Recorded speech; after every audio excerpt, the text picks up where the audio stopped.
ప్రపంచంలోనే super power కావాలి అనేది భారత్ ఆకాంక్ష. ఇన్ఫ్యాక్ట్ ఆ అర్హతలన్నీ భారత్కి ఉన్నాయనే చెప్పాలి. రీసెంట్గా ఫిన్లాండ్ అధ్యక్షుడు, ఇజ్రాయెల్ విదేశాంగ మంత్రి కూడా ఇండియా గ్లోబల్ సూపర్ పవర్ అని ప్రశంసలు కురిపించారు. సో నిజంగా భారత్ గ్లోబల్ సూపర్ పవర్ అయ్యే అవకాశాలు ఎంతవరకు ఉన్నాయి? ఎస్ అండి, ఇండియా ఇప్పుడు ఫిన్లాండ్ అధ్యక్షుడు అలెగ్జాండర్ స్టబ్ ఇండియాలో పర్యటిస్తూ ఆయన ఒకే ఒక్క మాట చెప్పారు. యూరోపియన్ యూనియన్ కంట్రీలన్నీ ఈరోజు ఇండియా మీద ఆంక్షలు వేయాలి, రష్యా నుంచి ఆయిల్ తెచ్చుకోకూడదు అని తిడుతూ ఉంటే అదే యూరోపియన్ నుంచి వచ్చిన ఫిన్లాండ్ అంటే హెచ్డిఐ ఇండెక్స్ ప్రకారం టాప్ 3 పొజిషన్లో ఉంటాయి. ఫిన్లాండ్, నార్వే, స్వీడన్, ఈ స్కాండినేవియన్ కంట్రీస్. ఆ ఫిన్లాండ్ అధ్యక్షుడు ఇండియాలో పర్యటిస్తూ ఆయన చెప్పిన మాట ఏంటంటే ఇండియా అనేది గ్లోబల్ పవర్ అవుతుంది. ఇది గ్లోబల్ పవరు, అమెరికా, చైనాల తర్వాత గ్లోబల్ పవర్ ఇండియా అని ఆయన నొక్కి ఒక్కాణించి ఎంపసైజ్ చేస్తూ మరీ చెప్పడం జరిగిందనమాట ఒక ఛానల్కి ఇంటర్వ్యూ ఇస్తూ.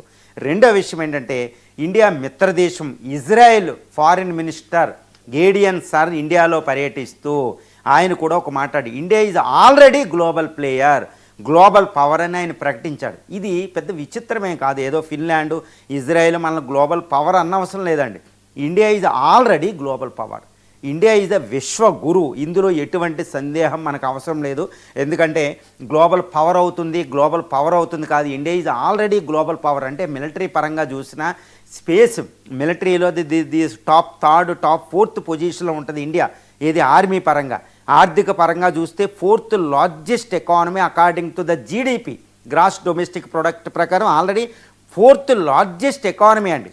కానీ అదే కొనుగోలు శక్తి సామర్థ్యం ఆధారంగా అంటారు, PPP పర్చేజింగ్ పవర్ ప్యారిటీ ఆధారంగా చూస్తే India is already 3rd largest economy, around $12 trillion economy అండి. ఇప్పటికే చైనా, అమెరికా తర్వాత 3వ పొజిషన్కి వచ్చేసింది. అది యాక్చువల్గా ఇంటర్నేషనల్ వరల్డ్ బ్యాంక్ అనేది ఎప్పుడు కూడా PPP ప్రామాణికం అని చెప్తుంది. దాని ప్రకారం $12 trillion economy India, 3rd largest economy అయిపోయింది. ఇంకా గ్లోబల్ పవర్ కాదంటే ఎవరు నమ్ముతారు? తర్వాత స్పేస్ పవర్ అండి, ఇది already 6th largest space power. చంద్రుడి మీదకే మనం వెళ్ళగలుగుతున్నాం చంద్రయానాలు చూస్తే. మిస్సైల్ ఫోర్స్ చూసినా, నేవీ చూసినా, తర్వాత ఆర్మీ పరంగా చూసినా one of the biggest power to be record with on the earth surface అండి. అణు టెక్నాలజీ అని ఏ విషయంలో చూసినా. తర్వాత 4th around 18% of the humanity, అంటే ప్రపంచంలో 18 ప్రతి 5గురిలో ఒకళ్ళు ఇండియాలో నివసిస్తున్నారు భారత ఉపఖండంలో. గుర్తుపెట్టుకోవాలి, ఇది ఎంతటి తీవ్రమైన పరిశ్రమ చేసామో తెలుసండి. ఇండియా ఈరోజు 78 సంవత్సరాలు స్వతంత్రం వచ్చి ఈరోజు భారతదేశానికి. కానీ స్వతంత్రం వచ్చే నాటికి 1947 నాటికి భారతదేశ పరిస్థితి ఎలా ఉందో చూడాలంటే జవహర్లాల్ నెహ్రూ, మొట్టమొదటి ప్రధాని జవహర్లాల్ నెహ్రూ మాటలు ఎలా ఉన్నాయి, 2025లో మోడీ మాటలు ఎలా ఉన్నాయి, వీళ్ళిద్దరు మాటలు గమనిస్తే భారత్ ఎంత శ్రమించిందో అర్థమవుతుంది. 1947లో నెహ్రూ గారు ఒక స్పీచ్ ఇస్తారన్నమాట ఇండియన్ పార్లమెంట్లో. అప్పుడు మొట్టమొదటి స్పీచ్, దాని పేరే the tryst with destiny, one of the greatest speeches in history అండి, హ్యూమన్ హిస్టరీ అనమాట. ఇండియాలోనే కాదు, ఆయన ట్రిస్ట్ విత్ డెస్టినీ, నిరంతర పోరాటం, భారతదేశ నిరంతర పోరాటం అంటూ ఒక స్పీచ్ ఇస్తాడు.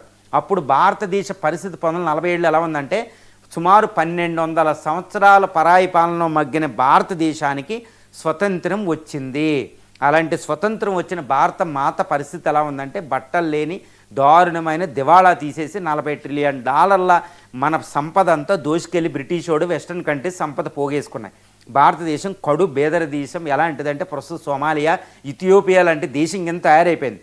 అలాంటి 1947లో ఆగస్టు 15న మొదలుపెట్టిన ఎపిక్ జర్నీ, చారిత్రాత్మకంగా 2వ అతిపెద్ద జర్నీ అనమాట హ్యూమన్ హిస్టరీలోనే.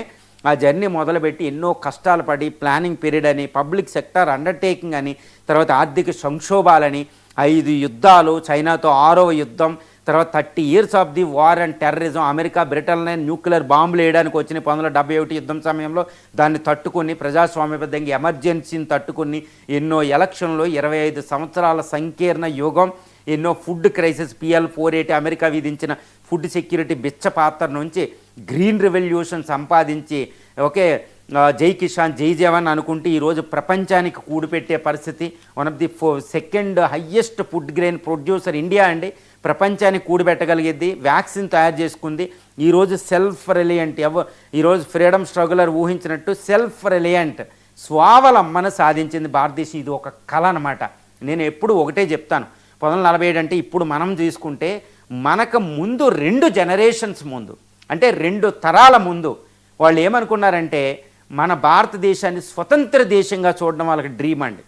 కానీ ఇప్పుడు మనం ఏం కోరుకుంటున్నాం, ఇండియాని ఒక డెవలప్డ్ నేషన్గా చూడడం అనేది మనం చూడుతున్నాం. చూసారా, ఒక 2 జనరేషన్లో ఎంతటి డిఫరెన్స్ వచ్చిందో, ఎంతటి కష్టం. కానీ 78 సంవత్సరాల జర్నీని, ట్రిస్ట్ విత్ డెస్టినీ అనే జర్నీని ఇప్పుడు ప్రైమ్ మినిస్టర్ మోడీ గారి మాటల్లో చెప్పాలంటే ఇది ఒక విశ్వగురు. ఓకే, ఇండియా అసెప్టివ్నెస్ అనేది, ఇండియా యొక్క తన సెల్ఫ్ కాన్ఫిడెన్స్ అనేది ఈరోజు మోడీ గారి మాటల్లో ప్రస్ఫుటం అవుతుందన్నమాట. ఏదైతే మన కాన్స్టిట్యూషనల్ ఫ్రేమర్సు ఎవరైతే లక్షలాది మంది భారతదేశం స్వతంత్రం కావాలనుకుని త్యాగం చేశారో వాళ్ళ కళలన్నీ రాజ్యాంగంలోకి వెళ్తే ఒక సజీవ పత్రం రూపంలో మనల్ని ముందుకు నడిపిస్తే ఈరోజు ప్రైమ్ మినిస్టర్ మోడీ మాటల్లో కాన్ఫిడెన్స్ చూడండి. మనం India is a powerful country, ఏ శక్తినైనా మనం ఓడించగలుగుతాము. వికసిత్ భారత్ ఏది తర్వాత విశ్వగురు స్టేటస్లో ఉన్నాం. మనం ప్రపంచానికి ఫుడ్ పెట్టగలుగుతాం, pharmacy of the world, factory of the world. చూడండి ఎన్ని పథకాలు అమలవుతున్నాయి. Atmanirbhar Bharat, make in India scheme అని, world's largest scheme, national highway development authority, ఈ తర్వాత ఈ ఎంఎన్ఆర్ఈజీ ప్రోగ్రామ్ అని, ఈ అక్షరాస్యకి సర్వశిక్ష అభియాన్ అని, తర్వాత యూనివర్సిటీస్ హయ్యర్ ఎడ్యుకేషన్ ప్రోగ్రామ్ అని, తర్వాత ఈ health programmes, world's largest schemes అండి. ఇప్పుడు ఇది fastest growing economy. No one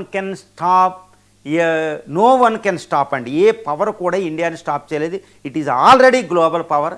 ఇంకా ఇది పెరిగిపోతుంది. 2047 నాటికి అమెరికానే కొట్టబోతున్నాం. ఇది నేను కాదు చెప్పేది మీకు, ఇది స్టాండర్డ్ అండ్ ప్యూర్ అని, నోమోరా అని, ఇంటర్నేషనల్ మానిటరీ ఫండ్ అని, OECD organisation of economic cooperation and development అని, తర్వాత ఎఫ్బిఐని, ఇలాంటి రిపోర్ట్లు అంటే ప్రపంచ ఆర్థిక గణాంక all financial institutions are unanimously ఏకాభిప్రాయంతో చెప్తున్నాయి this is the time of the India. India is growing, India is a global flower. Every Indian గర్వపడవలసిన ఒక అద్భుతమైన సమయం. ఈ సమయాన్ని మనం ఎంజాయ్ చేస్తున్నాం. వీఆర్ లివింగ్, మనం జీవించి చూస్తున్నాం. కానీ ఇలాంటి ఒక సందర్భం రావాలని వివేకానంద లక్షలాది మంది వందే మాతర గీతాలు పాడుకుంటూ చనిపోయిన టైము. ఈరోజు వాళ్ళ కోరికంతా మనం చూస్తున్నాం. మనం అదృష్ట జీవులం. కాబట్టి భారతదేశంలో ప్రతి ఇండియను, ప్రతి వాళ్ళు తన యొక్క రెస్పాన్సిబిలిటీని పోషించాలి. మన పిల్లలకి ఈ వారసత్వాన్ని అందించాలి. భారతదేశం మొత్తం యొక్క వారసత్వాన్ని, హిస్టరీని చూడండి. మన స్కూల్స్లో హిస్టరీ బోధించడానికి భయపడతారు. చూడండి, ఒక గ్రేటెస్ట్ సీఎం ఆఫ్ ఇండియాలో హిస్టరీ తీసేద్దామని మాట్లాడారు. History is the richest treasure of India. మనం చక్కగా మన హిస్టరీని బోధించి భారతదేశ విలువలు, భారతదేశ కల్చరు, భారతదేశ శక్తిని మన పిల్లలకు అందించగలిగితే అద్భుతంగా ముందుకెళ్తుంది. మన రాజ్యాంగం ఆశించినటువంటి సామాజిక, ఆర్థిక, రాజకీయ న్యాయాలు కూడా ఇంకా మిరేజ్ హిస్టరీస్లో ఉన్నాయి. ఎండమావులు వాటిని సిద్ధించుకుంటే India is the global player అండి. ఎవరో మన వాళ్ళు బయట వాళ్ళు చెప్పడం కాదు, వీఆర్ ఆల్రెడీ గ్లోబల్ ప్లేయర్. విశ్వగురువే మోడీ గారి మాటల్లో.